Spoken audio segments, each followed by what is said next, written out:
Remember all of that talk from Republicans about voter fraud in the 2020 election, or the hysterical warnings about election tampering?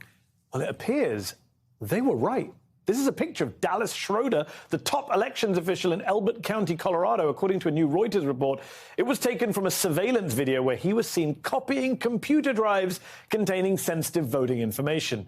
That report states that Schroeder later testified that he not only made copies of that highly sensitive data, but he then gave it to two lawyers. But don't worry, he says he took great care in what he was doing. Quote, Schroeder said that he was careful to preserve chain of custody with the data he gave the attorneys, asserting that the copied hard drives remained in sealed containers. Mr. Schroeder is now under investigation for possibly breaking election laws and is being sued by the state of Colorado for not returning that data. So, yes, Republicans were right to be worried about election tampering. Only this guy was a Republican himself. When those cameras caught him copying those computer drives, he was reportedly getting instructions from a political activist who was trying to prove that Trump won the election. Trump didn't win the election. And the reason we know all this, the reason we know about any of this, is because Mr. Schroeder copped to the scheme in a pretty remarkable way. As Reuters reports, Schroeder admitted to copying the hard drives in a lawsuit he joined with other Republican officials against Colorado's Secretary of State. He wasn't exactly hiding what he was up to. Apparently, this was just one of 8 attempts to gain unauthorized access to voting systems in America that Reuters has uncovered since the 2020 election. And wait for it, each one involved local Republican officials or activists taking the big lie and wreaking havoc with it. This story is yet another reminder that while we talk about politics on a very national level, Trump's conspiracies about the 2020 election have already filtered all the way down to the most local of levels. It's permeated every level of Republican discourse, right down to ordinary folks in districts all around the country who believe this stuff.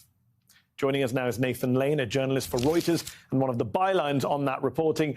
Thank you so much for being here. We laid out the case of Mr. Schroeder, but can you highlight some of the other instances in which Republican office holders or party activists tried to gain access to voting systems? Sure. Yes, my colleague Alexandra Ulmer was dug deep into the Schroeder case there in Colorado. I took a close look at several cases in Michigan, a crazy case in Cross Village Township where a Republican and presumed Trump supporter basically convinced 3 men that she was working for the government, working for Sidney Powell, and convinced them to head to the local government office and start tampering with the vote tabulator there. In another case in Michigan, Adams Township, it was actually the clerk. The clerk, she's a Republican who was essentially refusing state orders to perform maintenance on the machine because she believed that it could erase evidence of fraud in the 2020 election. And when essentially the county officials came to take possession of the machine, she had taken a key component and kept it in her office. And so now that is being investigated as a criminal investigation. Wow. And there is a recurring theme, especially in your reporting, of, quote, preserving evidence, even as these people break election laws on camera or admit to doing so in legal filings. I know you're not a psychologist, you're a reporter, but can you speak to the rationale behind these vigilante investigations and how they're able to persuade people to do them? Well, sure. I mean, it's exactly as you laid out previously. The rhetoric is there. Trump and his allies continue to talk about how the election was rigged against him, and his followers and his supporters believe that. So it's a leap, but it's one that some people are willing to take to go from that rhetoric to action. And if you talk to people, especially in rural parts of these states that we looked at, they believe it. I've been alarmed and very surprised at the level of belief and how strongly they believe that the election was rigged. And what is remarkable is that in many cases, they're choosing to believe conspiracy theorists and election denialists over their own county officials. I talked about Adams Township. There's the clerk there, the county clerk who oversees the local clerks. is a Republican and a very reputable clerk. And, she has been trying to guide that process, but they just don't, they're more willing to believe someone like Sidney Powell than they are their local officials.